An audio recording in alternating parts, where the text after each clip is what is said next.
El presidente de la Cámara de Diputados, el colorado Ope Pasquet, envió una carta al semanario Búsqueda en la que plantea reconsiderar un eventual TLC con China ante la invasión rusa a Ucrania y la cercanía del invasor con el gigante asiático. Para Pasquet, ex subsecretario de Relaciones Exteriores, antes de dar un paso de esa trascendencia, tendremos que darnos tiempo para discutirlo a la luz de los sucesos internacionales todavía en dramático y sangriento desarrollo. El legislador recuerda en su carta que China y Rusia firmaron el 4 de febrero un documento de completo acuerdo en varios temas que van desde las Naciones Unidas hasta el Ártico, pasando por el cambio climático y la gobernanza de Internet. Y agrega que es obvio que China firmó esa declaración de amistad sin límites, sabiendo que la invasión de Ucrania estaba a punto de producirse.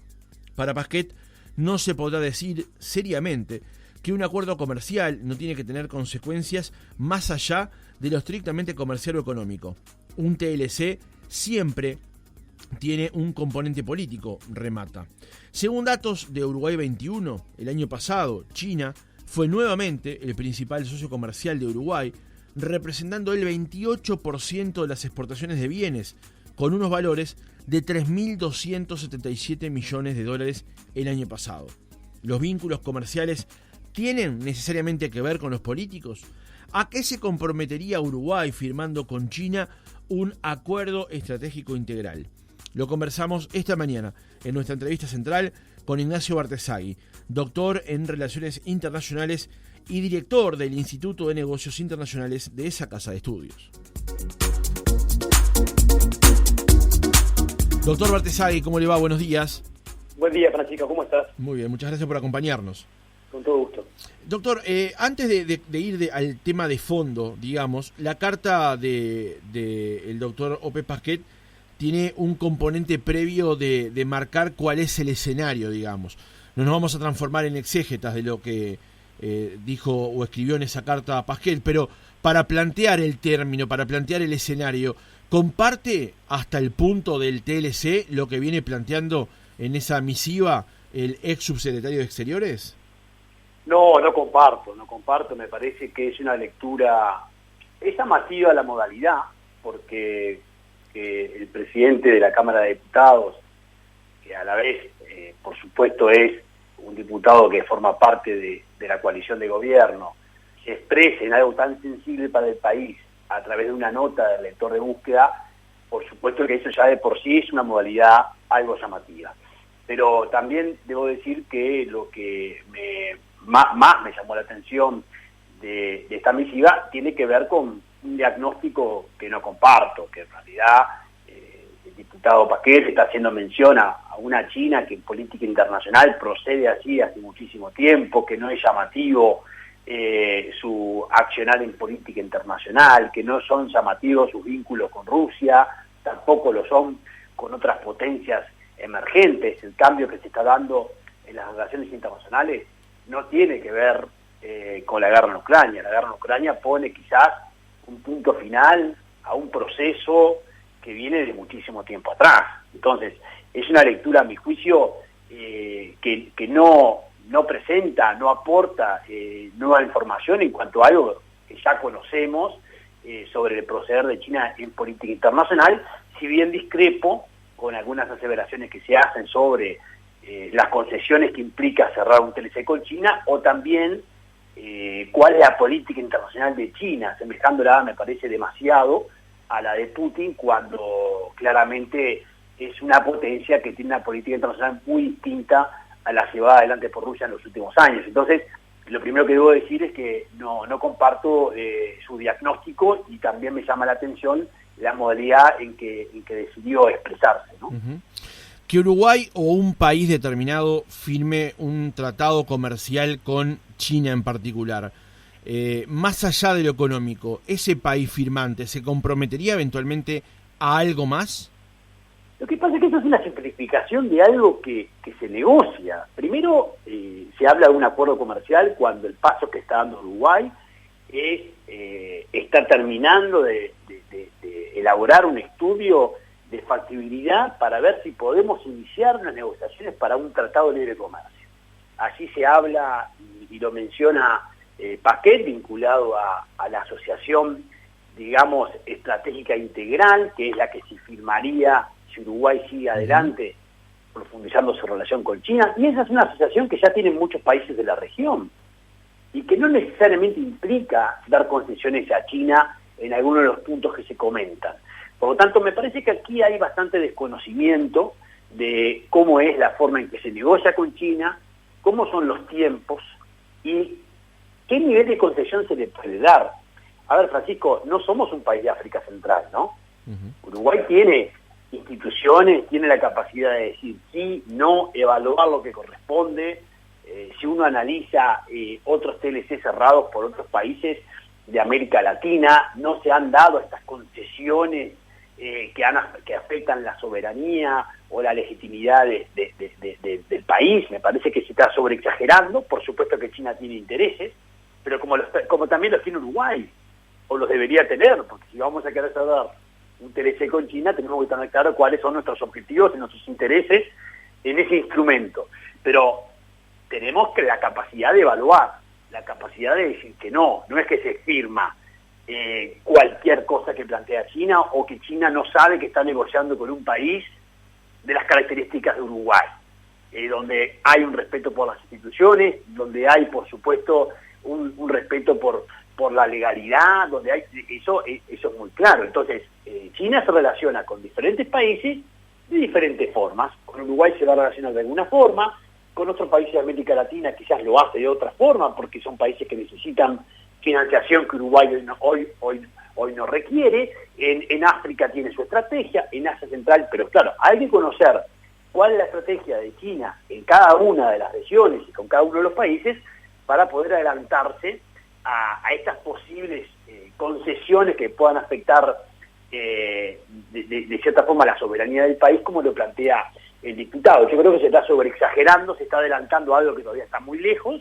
y que que lo que se desprende de esas aseveraciones me parece que es bastante desconocimiento del accionar de China. En el fondo creo que lo que hay, Francisco, es una porción muy relevante en Uruguay de actores que tienen una visión anti-China y que prefieren, como se plantea en la nota, relacionarse con Occidente y no relacionarse con China, y que Uruguay debe seguir el camino de Occidente, pero esto se planteaba previo a la guerra de Ucrania. Ya previo a la guerra de Ucrania muchos sostenían que Uruguay no podía ir con China, que debería ir con Estados Unidos, y me parece que ese es un error, me parece, de diagnóstico de lo que ocurre a nivel internacional y lo que está y cómo se están posicionando estas potencias emergentes en este nuevo mundo, ¿no? Y hacía esa pregunta, doctor Bartesagui, porque justamente uno de los planteos que hace Pasquet es: no se nos podrá decir seriamente que un acuerdo comercial no tiene por qué tener consecuencias más allá de lo estrictamente comercial o económico. Y además agrega, por si no quedara claro lo anterior, un TLC siempre tiene un componente político, y hay que repasar eventualmente los tratados de libre comercio que firmó Uruguay en los últimos años, por ejemplo, con México, para ver si efectivamente esos acuerdos comerciales firmados contenían o no componentes políticos. Bueno, pero por supuesto que los tratados de libre comercio son instrumentos económicos y comerciales, a partir de los cuales también... pero Francisco, ¿sabes cuál es el problema? Es que el diputado Pasquet desconoce lo que ha ocurrido con Uruguay y China desde el 88 en adelante. Porque si bien Uruguay no ha firmado un TLC con China, todos los presidentes de la Vuelta a la Democracia han viajado a China, y Uruguay ingresa a la Franja de la Ruta, que es este gran megaproyecto que tiene China de infraestructura, de comercio, de logística a nivel internacional. Uruguay ingresó ahí. Uruguay ingresó al nuevo Banco de Desarrollo de los BRICS, liderado por China. Uruguay ingresó al Banco Asiático de Inversión en Infraestructura. Uruguay tiene además de que es nuestro principal socio comercial, como recién repasabas, Uruguay ha acompañado a lo largo de todos estos años, y con gobiernos de diferentes colores políticos, una profundización de las relaciones con China, independientemente del TLC. Entonces lo que se desconoce aquí es justamente eso. el camino en la profundización de las relaciones de Uruguay con China no se da solo a través de la firma de TLC. Este es un instrumento más para seguir profundizando la relación, pero ya hemos iniciado un camino largo que inicia con el restablecimiento de relaciones diplomáticas en el 88. De ahí en adelante, todos los gobiernos han profundizado su relación política, pero además es un gran cooperante también China en este momento de Uruguay. No es solo comercio, hay cooperación, hay intereses en inversiones. Pero ¿cuál es el problema que China puede invertir en inversiones? ¿Queremos que invierta China en inversiones en el país? Sí queremos.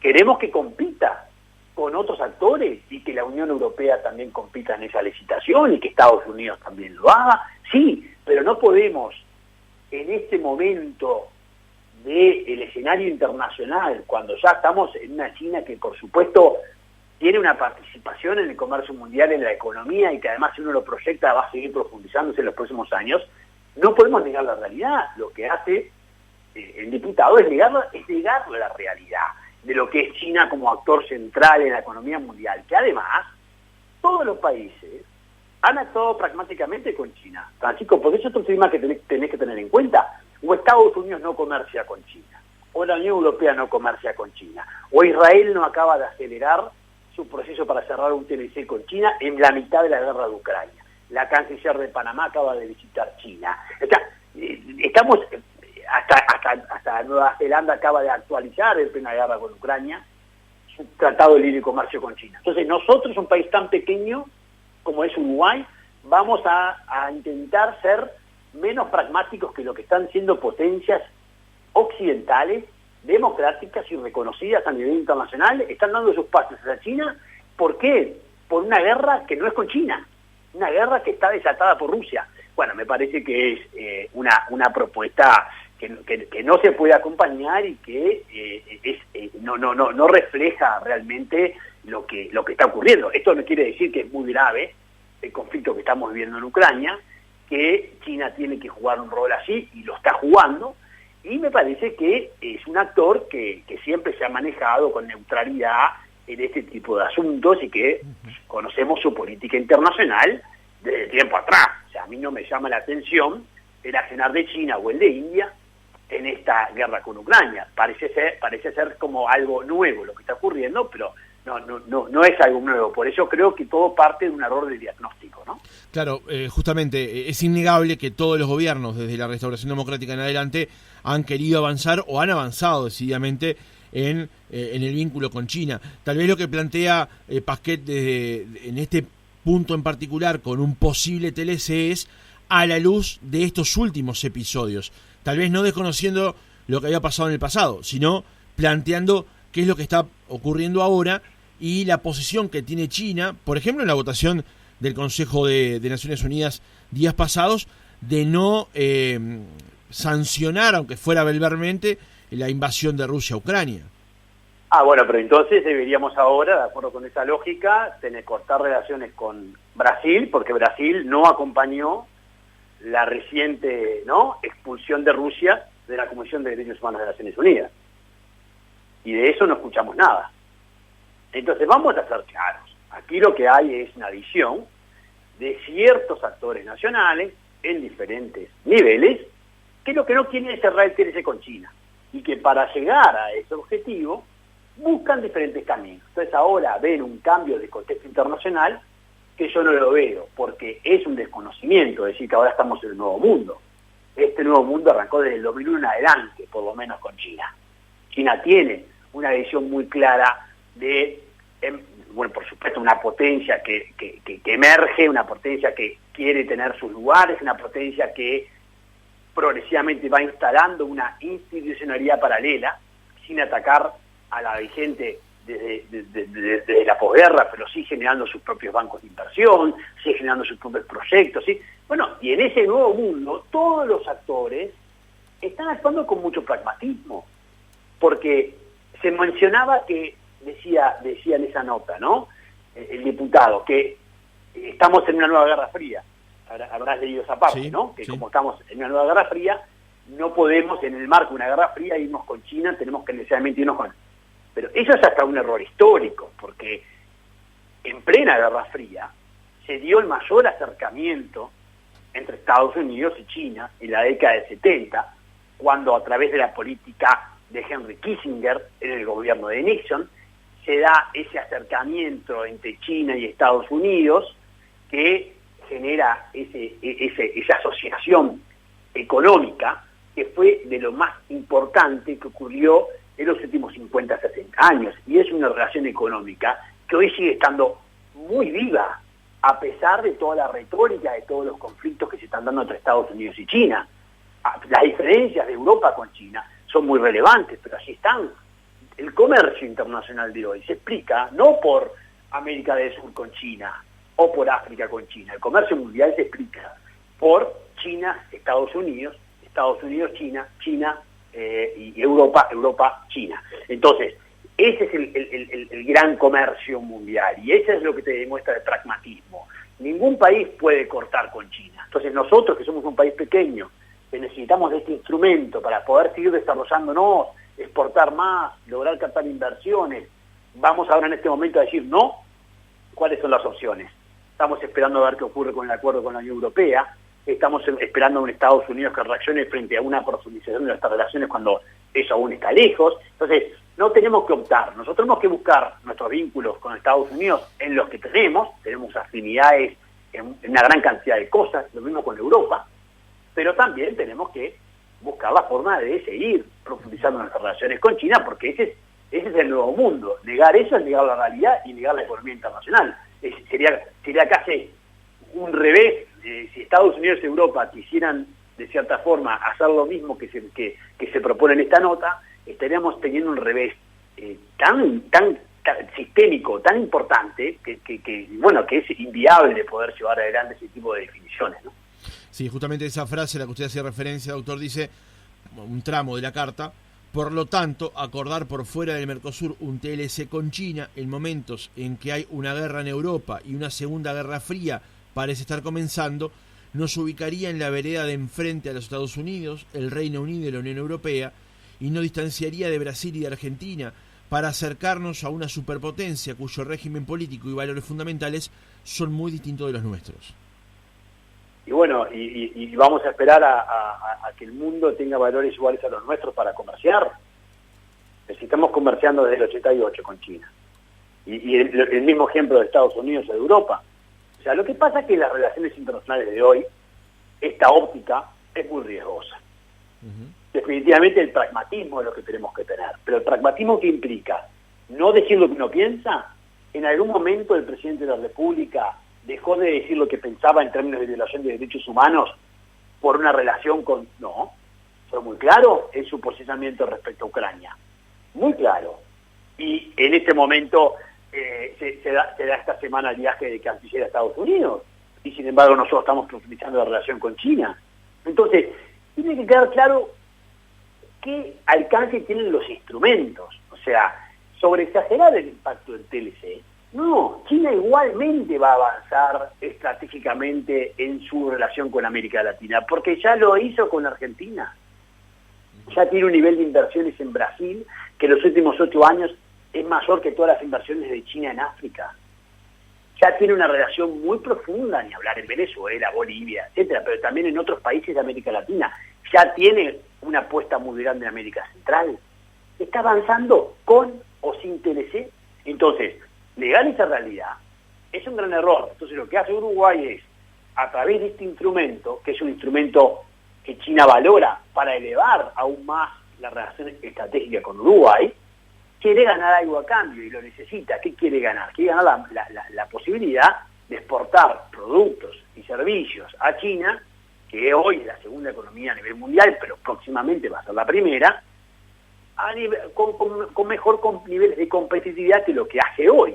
Y eso es lo que ha hecho Chile hace muchísimos años, es por supuesto lo que ha hecho Costa Rica, ¿no? Es lo que ha hecho Perú, es lo que está negociando Panamá, es lo que ya tiene Australia y Nueva Zelanda hace muchísimo tiempo con China, es lo que están buscando, es lo que está buscando Israel, es lo que están buscando muchos países, tener una relación preferencial con China. Pero de allí a sobredimensionar que esto va a afectar la soberanía nacional, no, porque China no viene a obligar a usted firme acá y usted va a perder tal concesión del puerto. No, eso es una... no, nosotros somos un país soberano, definimos qué firmar, estudiamos qué firmar, y si hay algo que afectan las normas institucionales del Uruguay, las normas legales o nuestra soberanía, se tendrá que decir que no, como se han dicho que no en otras oportunidades a diferentes países del mundo, ¿no? Doctor, le hago otra consulta, porque hay otro tramo de la carta que me llamó la atención, donde dice: el punto merece un debate a fondo en el seno de la propia coalición de gobierno, que hasta hoy no hemos tenido tiempo de sustanciar. Y aquí recuerdo una frase que cita el actual presidente de la República, Luis Lacalle Pou, citando a la Bella Herrera, que citaba a Lord Palmerston, donde decía que los países no tienen ni amigos permanentes ni enemigos permanentes, sino intereses permanentes. ¿Cuál cree usted que va a ser o puede ser la lectura del presidente de la República, Luis Lacalle Pou, que ha sido muy claro, por ejemplo, cuando no invitó a su asunción a representantes de Venezuela, Cuba o Nicaragua, pero Uruguay negocia con todos los países con los que puede llevar adelante acuerdos comerciales? Me parece que el presidente despliega una política internacional muy pragmática, justamente adecuada, a mi juicio, al nuevo mundo y al nuevo perfil de las relaciones internacionales. Estamos viendo incluso en algunos países en cómo se han posicionado respecto a la guerra en Ucrania, mucho pragmatismo. Entonces el presidente desde el primer momento ha dicho: yo voy a condenar la violación de derechos humanos en Venezuela, voy a condenar al dictador Maduro, pero si se puede negociar o comerciar, si las empresas uruguayas quieren seguir comerciando con Venezuela, que lo hagan. Lo mismo con Cuba, lo mismo con Nicaragua. Entonces, y además, en los ámbitos que correspondan, voy a condenar lo que deba condenar, porque además uno, con los países de América Latina y el Caribe, tiene algunos ámbitos donde tiene la obligación de condenar algunos puntos vinculados con la violación de derechos humanos, que no, o con las cláusulas democráticas, fundamentalmente, que con otros países no tiene esos instrumentos jurídicos. Entonces, por eso también a veces se da que me posiciono frente a algunos países y frente a otros no. Ha sido muy pragmático en ese sentido, y a mí me parece que es definitivamente lo más razonable del mundo que nos encontramos hoy. Todos los países están siendo muy pragmáticos. Y respecto a la coalición y la posibilidad de estudiar, ¿qué vamos a estudiar? Se habla de un acuerdo que todavía no está. O sea, lo que se está llevando adelante es un estudio de factibilidad que lo que va a poner a consideración del debate nacional, y allí estará el debate político también, es qué eventual impacto tendría un telecentro Uruguay-China. Eso es el paso que está hoy discutiendo Uruguay. Entonces, hoy no hay una negociación en curso, hoy no hay cláusulas ni disposiciones que comprometan la soberanía nacional, hoy no hay nada de esa discusión que plantea el diputado Pasquet. Lo único que hay es un estudio de prefactibilidad que lo que va a iniciar es un debate nacional de lo que ganamos y lo que perdemos en un TLC con China. Y eso es en lo que estamos hoy. Adelantarnos a través de este tipo de posicionamientos políticos, insisto, a través de una modalidad muy llamativa, siendo parte de la coalición, me parece que lo que busca es adelantar la posición de parte de un partido político y poner de cierta forma una traba a un proceso que viene en curso. No creo que sea lo mejor para Uruguay, porque definitivamente el interés con China sería ampliamente beneficioso para los intereses de nuestro país. Y de vuelta, sí entiendo que no hay que firmar cualquier cosa.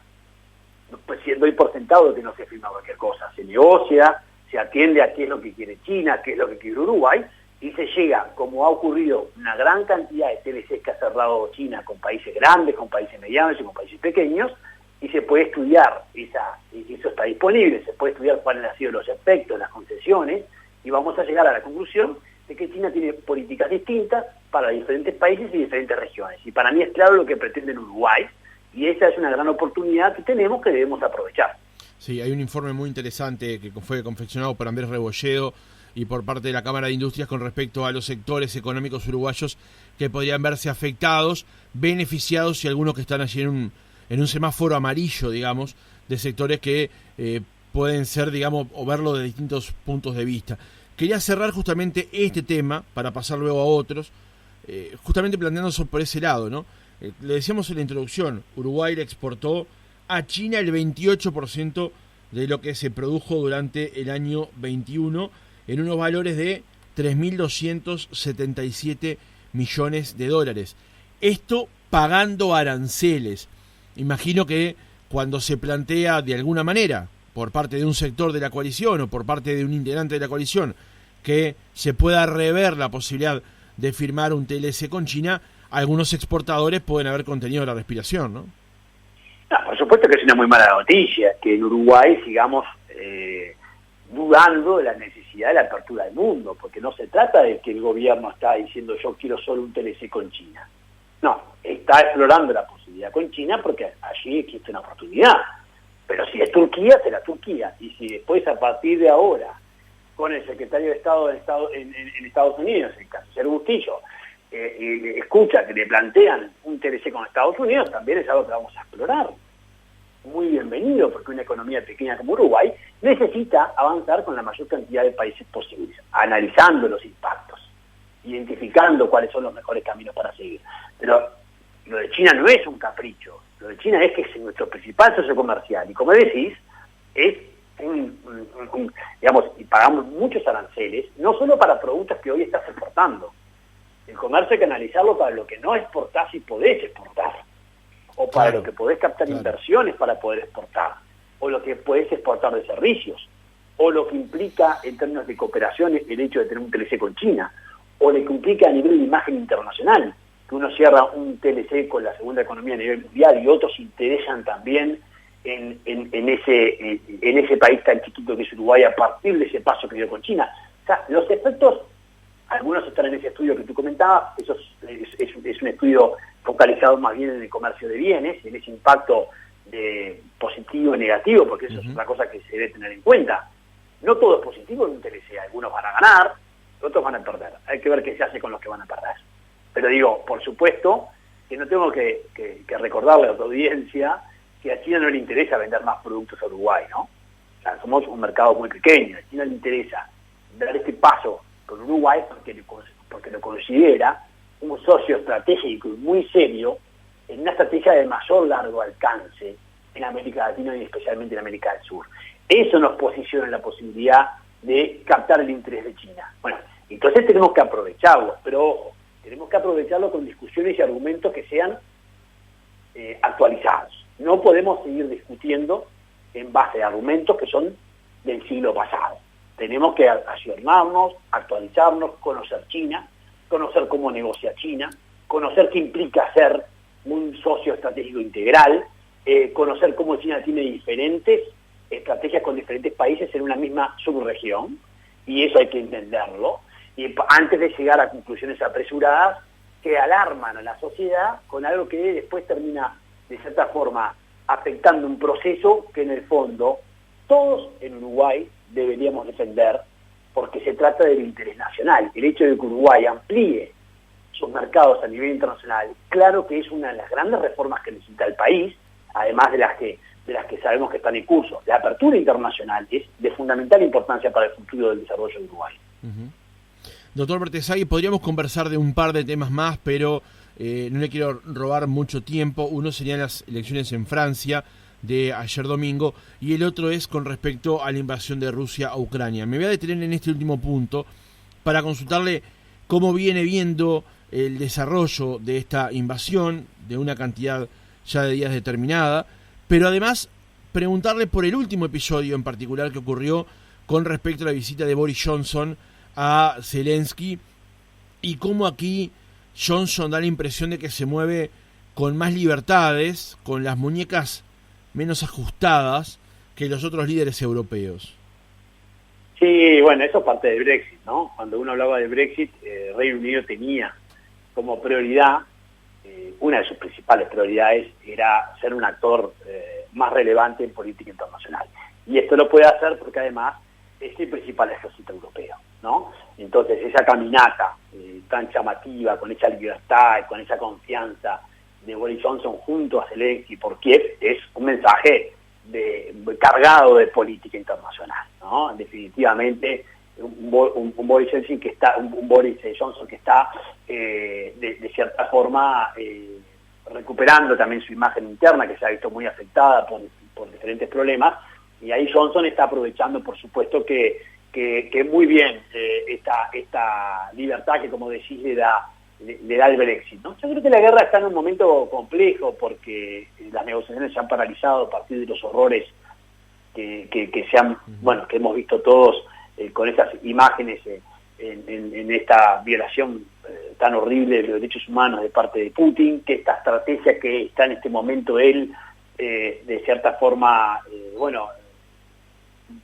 que ha tenido que modificar su estrategia de invasión por 4 frentes en Ucrania para focalizarse fundamentalmente en el este de Ucrania, en la región del Donbass, que es la que inicialmente uno pensaba iba a atacar, pero terminó teniendo una estrategia mucho más ambiciosa, que todo indica que no le fue bien. Esto no quiere decir que Putin esté perdiendo la guerra, yo creo que está lejos de perder la guerra.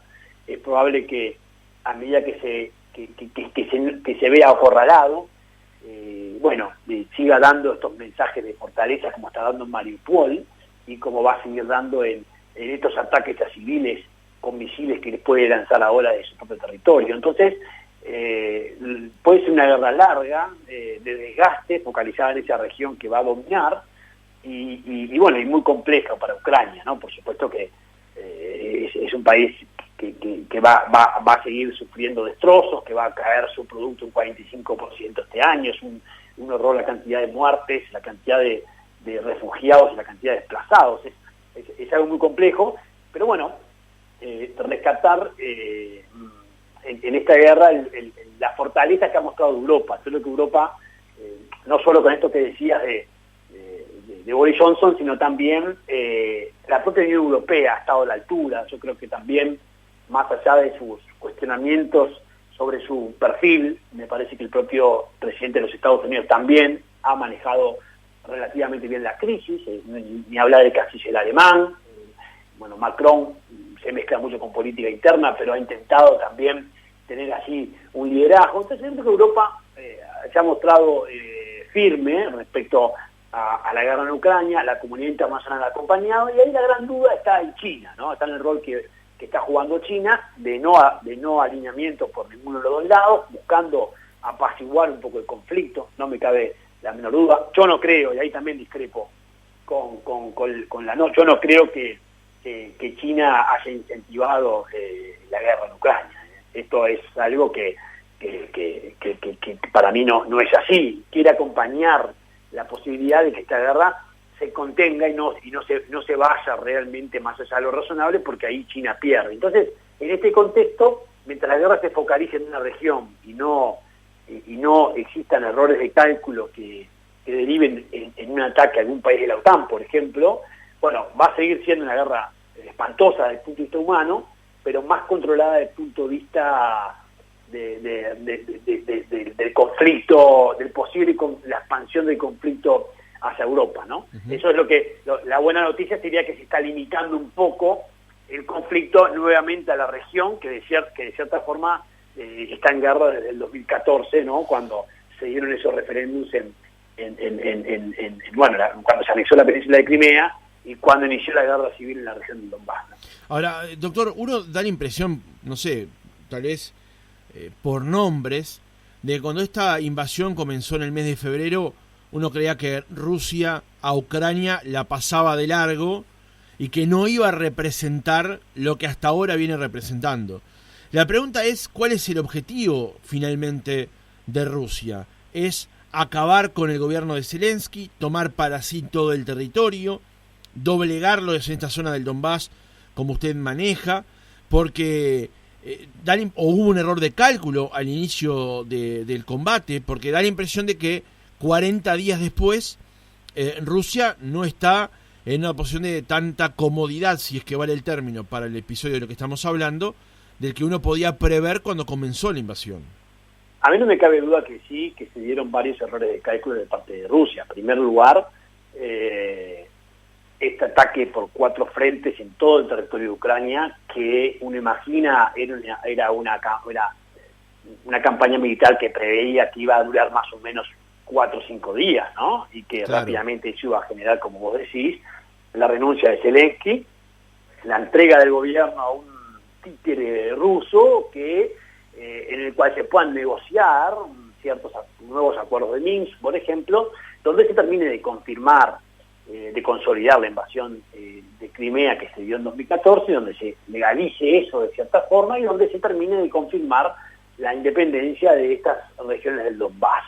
Por supuesto, dando por descontado que se iba a dar este proceso de desmilitarización de Ucrania y que se iba a dar también la confirmación de que Ucrania no iba a entrar a la OTAN y probablemente a la Unión Europea. Eso, imagina, es lo que quiere Putin. Yo no manejo como una hipótesis plausible el hecho de que Putin quiera dominar todo el territorio ucraniano. Eso es una campaña costosísima, es prácticamente imposible de llevar a cabo en el país más grande de Europa, con 45 millones de personas, porque es el país en territorio más grande de Europa, sin contar el territorio ruso en territorio europeo.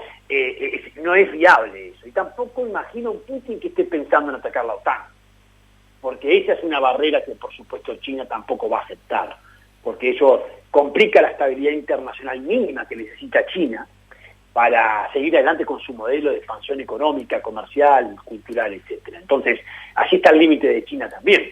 No quiere un conflicto de envergadura, puede aceptar un conflicto limitado, pero no de envergadura. Entonces, sí, el error de cálculo se dio quizás en creer que iba a caer antes Zelensky, que el pueblo ucraniano no se iba a defender como se defendió y que la OTAN, que los países occidentales, no iban a proveer información militar y también armamento como en definitiva le han otorgado a Ucrania en todo este tiempo. Y a eso sumale una muy rápido accionar de las potencias occidentales en las sanciones económicas que han golpeado muy fuerte también a Rusia. Entonces, todo eso me parece que se subestimó de parte de una Rusia que no es lo mismo tener intervenciones puntuales en Kazajistán, en Siria o en Georgia, que tener una intervención de esta magnitud a nivel de toda Ucrania por 4 frentes simultáneos. Yo creo que eso fue muy ambicioso, no le salió bien, todo indica que no le salió bien. Yo insisto, no quiere decir esto que haya perdido la guerra, ni mucho menos, porque la guerra la ganó de todas formas, porque el daño ¿quién lo sufrió? Esta guerra no se está dando en Rusia, se está dando en Ucrania. Sí, el producto, como usted dice, va a caer el 45% en Ucrania, digamos, ¿no? Y el país está prácticamente destruido, o hay zonas de él prácticamente destruidas.